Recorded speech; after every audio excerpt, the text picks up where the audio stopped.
Hi guys! Good evening to everyone. Now is February 15, 2026 Sunday. So happy weekend to everybody. As you can see guys, andito na naman ako sa carfish pan ko. Kasi gabi na naman, so bago lang ako nagpapakain ng dinner melala. Ito po ang pan ko guys, oh. At ito po ang mga koi fishes ko, ang mga pets ko. Yan. At ito po, ang pan ko guys, maliit lang. Simple, small, butterball. And honestly guys, dito talaga ako nagtatambay guys pag wala akong ginagawa. Ito po ang mga kagamitan ko dito. Ang iPad ko. At saka, wait guys, ang iPad ko at saka ang tripod ko. Yan. At saka ang ornamental plant ko na pang indoor, peace lily.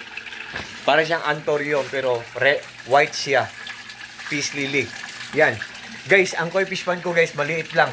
Pero maraming mga koi fishes dito na, ano guys, maraming mga koi fishes kasi naniniwala ako sa kasabihan guys na the more the better, the more the happier, the more the merrier. Ang ibig sabihin nun guys, kung mas marami, mas masaya. So kung mas maraming mga koi fishes ang lumalangoy dito sa koi fish pan ko, kahit maliit lang ang pan ko, mas magandang tingnan at mas lalong mas masayang tingnan.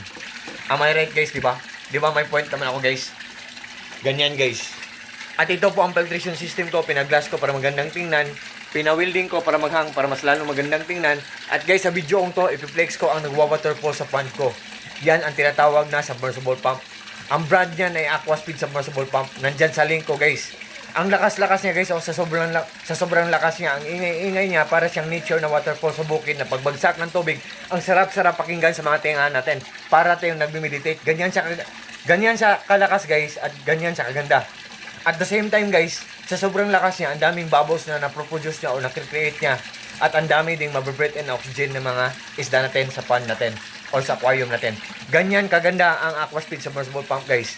To all fish keepers po, kung naghahanap po kayo ng submersible pump po, tingnan nyo lang sa link ko guys. Ang lakas pa ng mga Aquaspeed submersible pump, matipid pa sa kuryente, good pa ang quality, tapos mura lang. Ayop, maniwala kayo sa product na nire-recommend ko sa guys, sa link ko, kasi meron kaming solar power system setup. Zero electric bill kami every month, wala kaming binabayaran maski piyeso every month sa kuryente kasi marami kami mga solar panels sa bubong namin, sa roof namin. At may generator kami, portable solar generator, dalawa, at may monitoring. Nalalaman namin or namomonitor namin ang isang gadget kung matipid lang siyang kumain ng kuryente or kung good ang kanyang quality. So, guys, once again guys Aquaspeed submersible pump, nandyan sa link ko guys. Pili lang kayo dyan guys. Matipid, kumain ng kuryente, good pa ang quality, tapos ang lakas-lakas pa. Yan. Oh.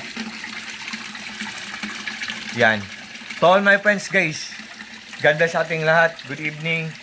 Happy fish keeping. Peace. Bye-bye. God bless us all, and that's all.